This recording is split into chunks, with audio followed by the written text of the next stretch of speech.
Shalom, selamat pagi ya saudara-saudara semua yang sudah tergabung bersama-sama di pagi hari ini. Ya, kita bersyukur pada Tuhan. Tuhan baik dalam kehidupan kita yang sudah mempertemukan kita lewat ibadah pagi ya. Saudara kasih dalam Tuhan, ini adalah suatu hal yang indah yang Tuhan inginkan supaya dapat dilakukan oleh hamba-hamba Tuhan dan anak-anak Tuhan. Memang saudara, dalam kita akan beribadah kepada Tuhan ya, itu saudara memang gampang-gampang susah ya. Tatkala kita saudara sekalian diurapi oleh Tuhan, tatkala kita mengenal Tuhan dengan jelas, dengan pasti bahwa Dia adalah penolong, maka kita akan mengorbankan segala sesuatu untuk datang kepada Tuhan. Bahkan saudara, dalam segala kelemahan tubuh pun kita akan sangkal ya, sehingga kita akan datang kepada Tuhan. Dan ini Tuhan melihat segala respon kita untuk bersekutu dengan Tuhan. Bagi orang yang menuju kepada kebinasaan, ini dia katakan menjadi rugi. Tetapi bagi orang yang sedang menuju kepada keselamatan, itu adalah keuntungan. Oleh sebab itu saudara, biarlah ini menjadi keuntungan bagi saya dan saudara. Dan saudara, pada pagi hari ini saya akan ambil firman Tuhan dan kita akan belajar bersama-sama firman Tuhan yang saya akan ambil di dalam kitab Nabi Yesaya. Yesaya pasal yang ke-32 ayat yang ke-17. Firman Tuhan berbunyi sebagai berikut. Di mana ada kebenaran, di situ akan tumbuh damai sejahtera. Dan akibat kebenaran ialah ketenangan dan ketentraman untuk selama-lamanya. Ya, saudara, firman Tuhan pada pagi hari ini tentunya memberikan ketenangan, memberikan kesejukan. Ya, sebab itu saudara, ya firman Allah pada pagi hari ini ya, saya terlalu yakin bahwa ayat ini sudah sering kita baca, sudah sering kita dengar, bahkan sering dikhotbahkan. Tetapi kalau firman Tuhan ya, Tuhan masih bisa ungkapkan bagi kita di pagi hari ini, berarti Tuhan punya maksud ya. Tuhan punya maksud, dan firman Allah kita tahu tidak pernah gagal. Firman Allah tidak pernah menjadi kadaluarsa atau expire, saudara. Tetapi dia selalu baru ya. Firman Tuhan dari kekal sampai kekal yang datang membaharui kehidupan gereja Tuhan, saya dan saudara.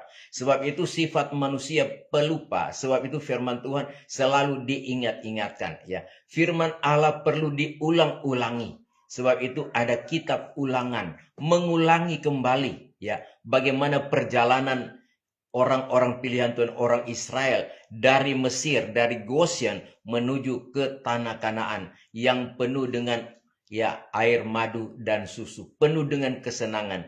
Dan di sana Tuhan menguntukkan untuk orang pilihan Tuhan beribadah kepada Tuhan. Nah, saya dan saudara juga ya, saat ini kita di tengah-tengah perjalanan, dalam perjalanan menuju ke surga yang permai ya.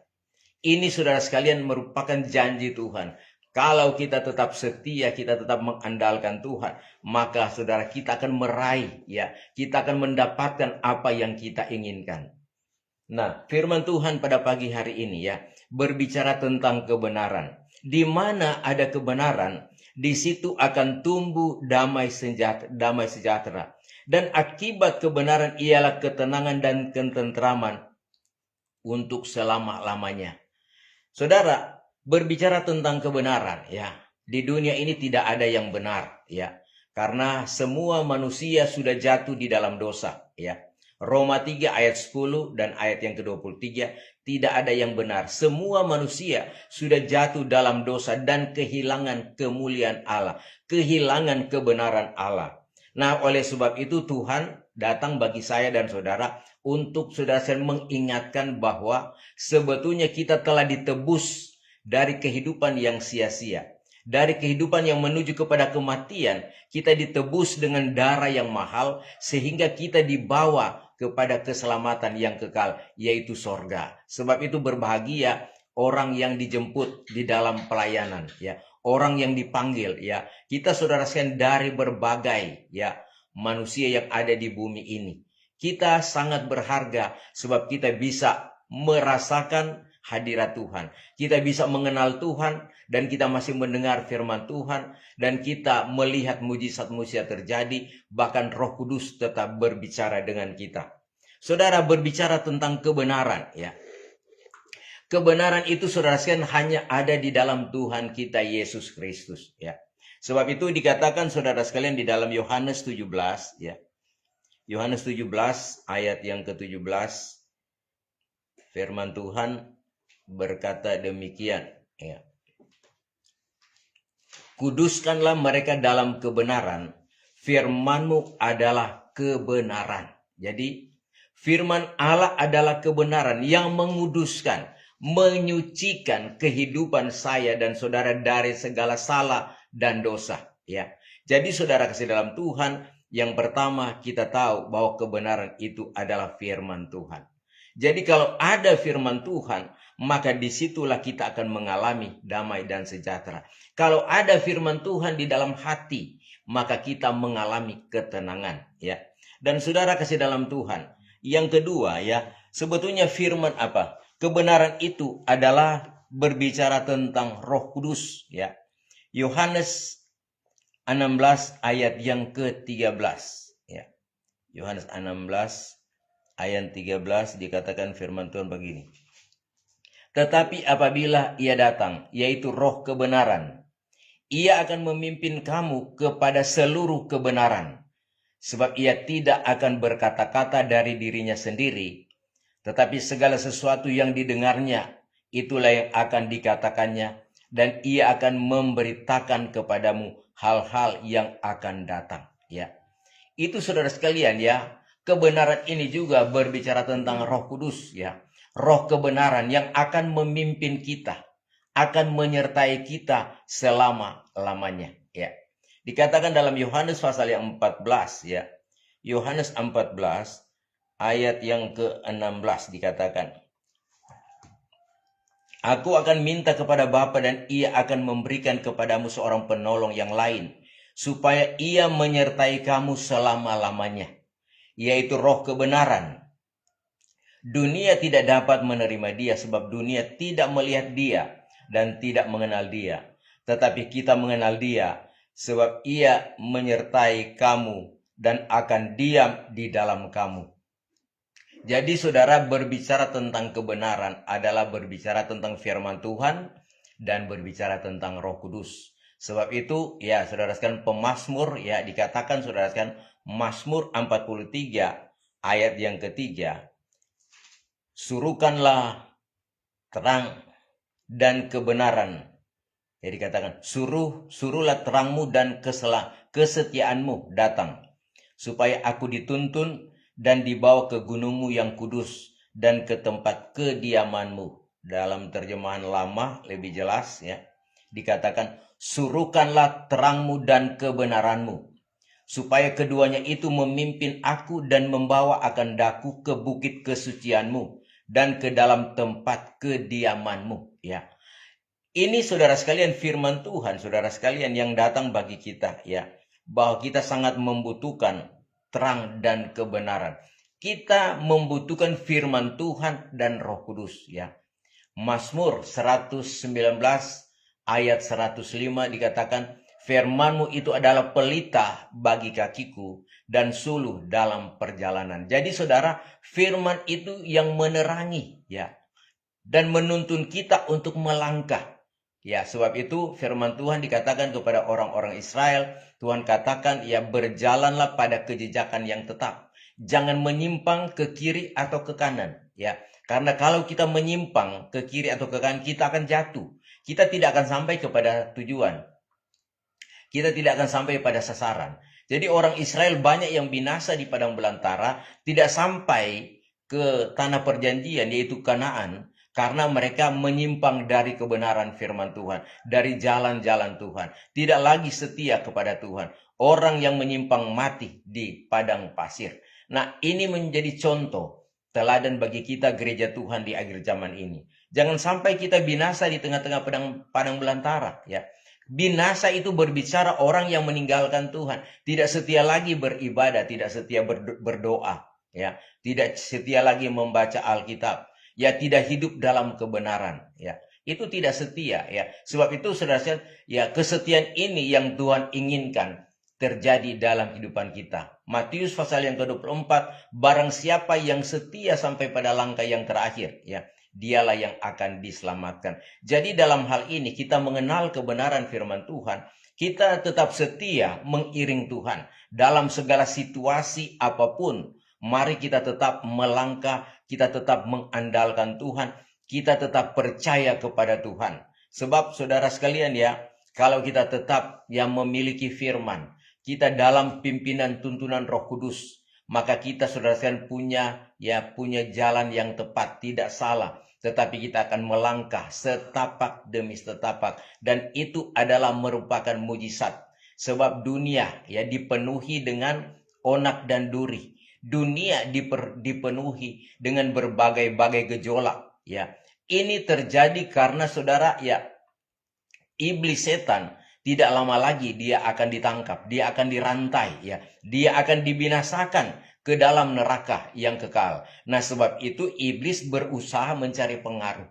Dan sasarannya adalah orang-orang yang selalu ada di hadirat Tuhan. Sasaran iblis, musuh iblis adalah orang yang setia datang kepada Tuhan. Kalau orang tidak setia, itu temannya iblis, ya. Apalagi orang yang melakukan kejahatan, itu temannya iblis. Tetapi sasaran iblis, saya dan saudara yang sudah, ya, selalu datang kepada Tuhan dan merasakan anugerah Tuhan, melangkah berjalan dalam kebenaran. Sebab itu saudara, yang kita alami di hari-hari ini, terkadang kita dalam melakukan kebenaran kita dihambat, ya. Kita dicekal, ya. Kadang yang menghambat kita orang-orang di sekitaran kita. Kadang yang menghambat kita teman-teman kita, bestie kita. Terkadang tatkala terjadi konflik, dia berusaha untuk menghambat kita, ya. Karena orang saudara dalam mencari kehidupan menghalalkan berbagai-bagai cara. Bahkan saudara, ya, membinasakan sekalipun, karena itu adalah pekerjaan iblis, ya.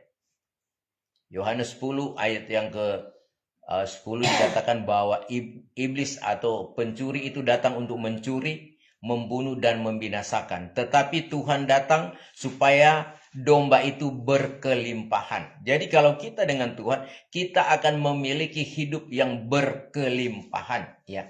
Tetapi saudara sekalian, hal-hal yang Tuhan berikan bagi kita, terkadang juga Tuhan uji, ya saudara. Tatkala kita diberkati oleh Tuhan, maka saudara sekalian, ya, Tuhan menguji iman kita. Apakah kita hanya mengandalkan percaya kepada berkat itu, ataukah kita melihat siapa yang memberi berkat itu? Sebab berkat itu Tuhan bisa mengambil dari antara kita. Yang terbaik pun Tuhan bisa ambil, ya. Pengalaman daripada Nabi Ayub, saudara, dia adalah orang yang kaya, orang yang saleh, takut akan Tuhan, ya, setia beribadah. Tetapi tatkala dia diuji, saudara, itu memang saudara yang sangat-sangat menyakitkan, ya. Hartanya yang banyak itu habis dalam sekejap, anak-anaknya, ya, meninggal semua. Kemudian dia mengalami penderitaan, sakit penyakit, ya. Tinggal istri dan, ya, dia dengan istrinya. Kemudian menghadapi saudara sekalian penyakit ini dalam kesusahan, tidak punya apa-apa. Tetapi Ayub tidak berdosa kepada Tuhan. Ini contoh saudara, bahwa apapun yang kita alami di hari-hari ini, seberat apapun pergumulanmu, masalahmu, tetap andalkan Tuhan. Jangan lupakan Tuhan, ya. Memang orang tatkala menghadapi pergumulan, masalah, ya, dia seakan-akan ditinggalkan oleh Tuhan, ya. Seperti Ayub, saudara, ya. Tetapi sesungguhnya Tuhan tetap menyertai, ya. Ayub 34 ayat yang ke-21 dikatakan bahwa Tuhan melihat segala langkah.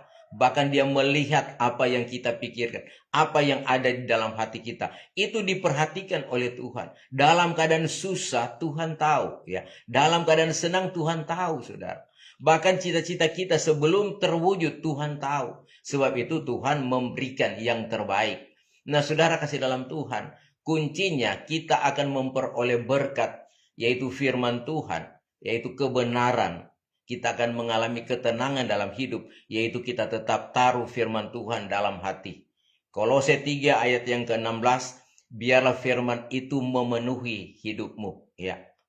Kolose 3 ayat 1 sampai ayat yang ketiga, kita pikirkan perkara-perkara yang ada di atas, di sorga, di sana Kristus ada.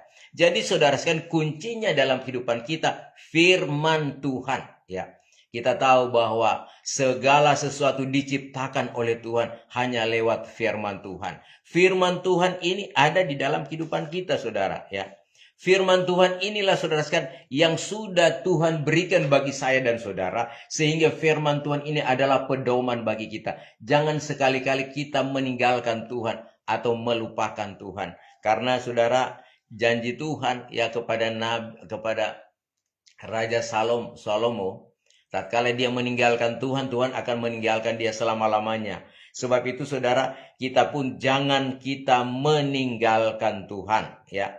Saudara, dikatakan saudara sekalian bahwa kebenaran itu sangat penting, ya. Sebab itu Tuhan katakan khotbahnya di atas bukit, Matius pasal 5 ayat yang ke-6, Tuhan katakan, berbahagialah orang yang lapar dan haus akan kebenaran, karena mereka akan dipuaskan, ya. Berbahagia.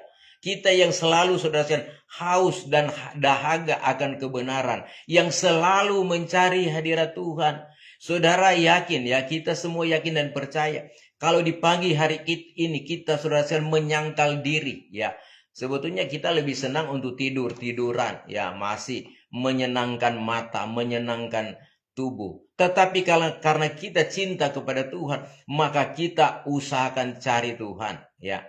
Meskipun sebentar kita punya tugas, meskipun saudara akan atau mungkin kita tidak punya pekerjaan hari ini, tetapi saudara, Tuhan mau supaya dalam kehidupan ini kita mencari Tuhan. Sebab itu ya Tuhan katakan juga di dalam Matius 6 ayat yang ke-33 dikatakan, carilah dahulu kerajaan Allah serta dengan kebenarannya, baru sekaliannya akan ditambahkan kepadamu. Jadi segala sesuatu yang ada dalam dunia adalah Tuhan punya. Tuhan katakan cari dulu kerajaan Allah. Kerajaan Allah adalah kerajaan kuasa, di mana kita bisa bersekutu dengan Tuhan, ya. Roma 14 ayat yang ke-17. Kerajaan Allah itu bukan soal makanan dan minuman, ya, tetapi damai dan sejahtera yang dikerjakan oleh Roh Kudus, ya. Jadi kita cari kerajaan Allah serta dengan kebenarannya, maka sekaliannya apa yang kita butuhkan itu Tuhan pasti akan memberikan, ya. Dan Tuhan lebih tahu karena dia gembala yang baik, ya.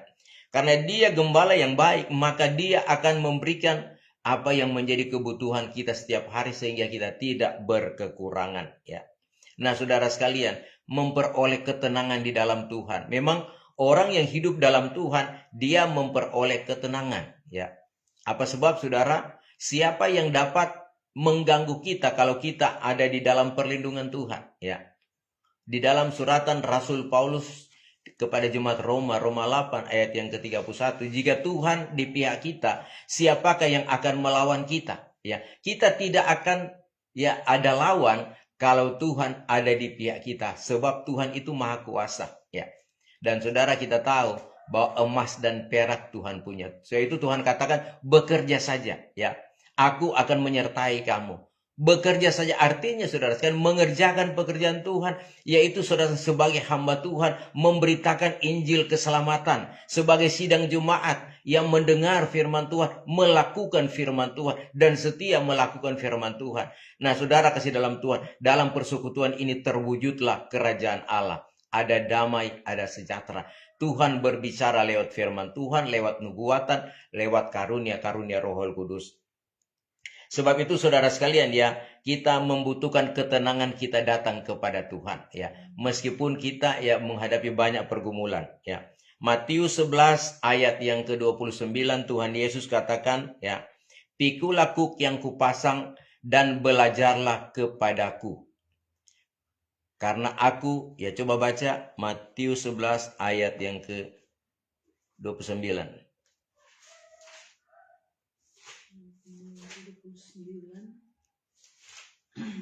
Ayat 28 dimulai.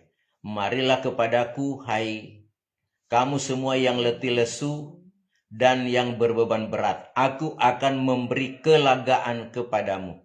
Ayat 29. Pikulah kuk yang kupasang dan belajarlah padaku.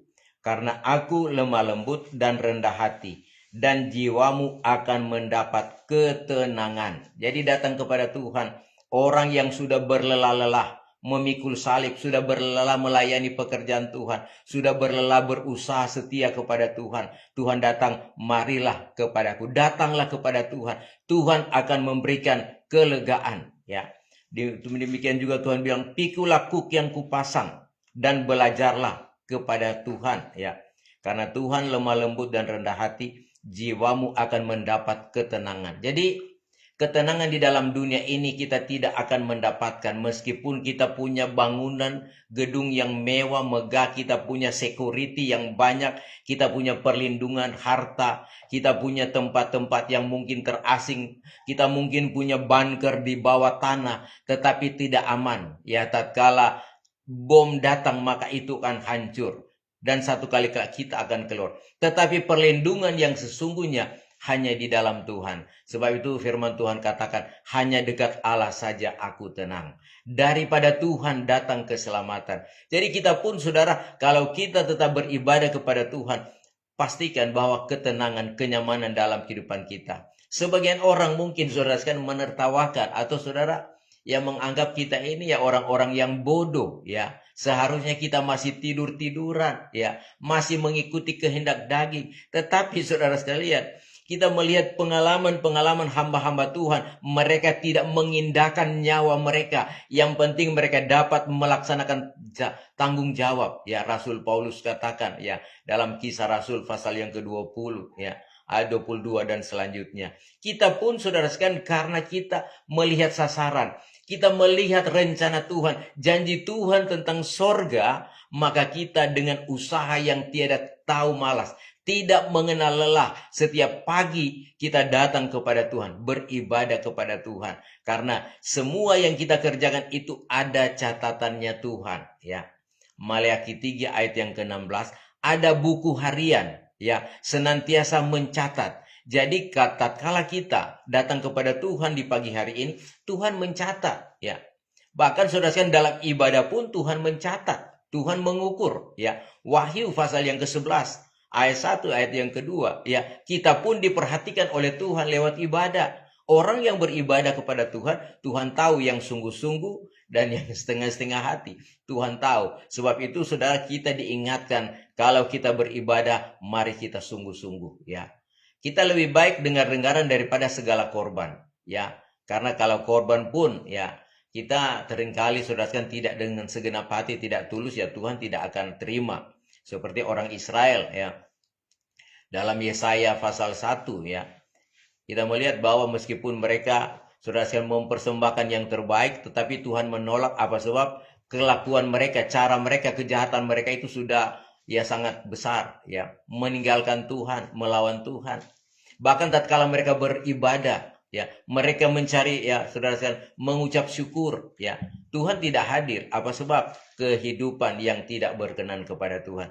Kita pun diingatkan saudara, tatkala kita datang kepada Tuhan, marilah saudara kita bersihkan hati kita, suci kuduskan, sehingga kita berkenan kepada Tuhan. Karena saudara sekalian, harta yang paling indah, paling berharga dalam kehidupan kita dalam dunia ini, yaitu tatkala kita memiliki firman Tuhan, kita memiliki Roh Kudus, kita memiliki Tuhan sebagai gembala yang baik. Itu harta yang paling indah. Tidak ada yang dapat dibandingkan dengan kehadiran Tuhan dalam keluarga. Ya, sebab itu tanpa Tuhan ya kita akan mengalami kekacauan.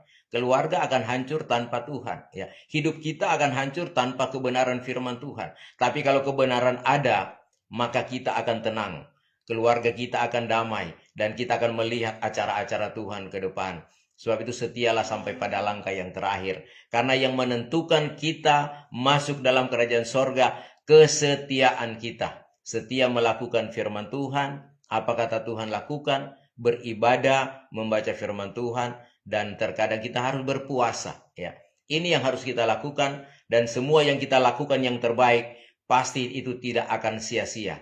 Karena dalam Matius pasal yang ke-10 dikatakan, seorang pun yang mempersembahkan secangkir air putih, itu pahalanya tidak akan hilang, tetapi selalu dicatat oleh Tuhan. Ya, itu Matius pasal yang ke-10 saudara. Ya, apalagi ya orang yang mempersembahkan saudara sekalian ya kopi atau coba baca Matius 10 ayat yang ke 42.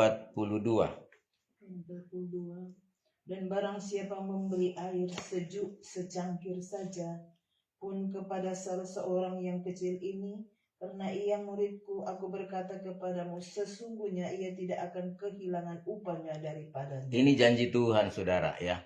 Dan barang siapa memberi air sejuk secangkir saja kepada salah seorang yang kecil ini, karena ia muridku, aku berkata kepadamu, sesungguhnya ia tidak akan kehilangan upahnya daripadanya. Ini berbicara tentang pelayanan, ya. Kita melayani hamba Tuhan, kita melayani pekerjaan Tuhan, tidak akan pernah Tuhan lupakan, tetapi tetap akan mendapat upah, akan mendapat pahala. Sebab itu saudara sekalian, ya Rasul Paulus katakan, terlebih berkat memberi daripada berkat menerima. Tetapi terkadang sekarang manusia lebih suka menerima, lebih suka meminta daripada memberi, ya saudara. Tuhan katakan lebih bagus ya berkat memberi daripada menerima. Kalau kita memberi, kita tidak akan kekurangan, ya. Dan selalu akan ada mata air kehidupan, dan Tuhan selalu akan memberkati. Dan saudara sekalian, inilah firman Tuhan. Semua dikerjakan oleh firman Tuhan. Roh Kudus, ya. Firman dan Roh bekerja bersama-sama menyempurnakan hati kita, pikiran kita, kehidupan kita, tubuh, jiwa, dan roh. Dan kita akan masuk pada pekerjaan Tuhan yang besar. Kita akan disempurnakan, akan menikah dengan Tuhan. Wahyu pasal yang ke-12, ya. Perempuan atau gereja Tuhan, saya dan saudara, ya, yang sudah sempurna tubuh, jiwa, dan roh, bersekutu dengan Tritunggal Allah, itu sempurna, ya, akan merasakan ketenangan, kenyamanan di awan-awan yang permai, ya, akan berpesta dengan Tuhan, ya, tatkala datang waktunya, saudara sekalian. Meskipun sesulit-sulitnya kita bergumul, tetapi kalau kita dengan Tuhan, kita akan dibawa ke pestanya Tuhan, ya. Ada pesta 3,5 tahun di langit. Dan saudara, ada juga pesta 75 hari perkawinan anak domba Allah, ya. Wahyu pasal yang ke-19, ya. Selama 75 hari di sorga. Dan setelah itu, gereja Tuhan yang sudah tetap setia akan masuk pada 1000 tahun masa damai, memerintah bersama dengan Tuhan kalau dia pengantin, ya. Tetapi kalau dia bukan pengantin, dia hanya jadi masyarakat di 1000 tahun masa damai. Kemudian menantikan rencana Tuhan yang besar, yaitu setelah 1000 tahun masa damai, yaitu bumi baru, langit baru, bahkan saudara sekalian Yerusalem baru yang turun dari sorga. Inilah saudara sekalian iman kita kepada Tuhan. Karena kita memandang ini, maka kita akan merasakan kuasa Tuhan dalam hidup kita. Tuhan memberkati, dan saat ini kita akan datang menyembah Tuhan dalam roh dan kebenaran.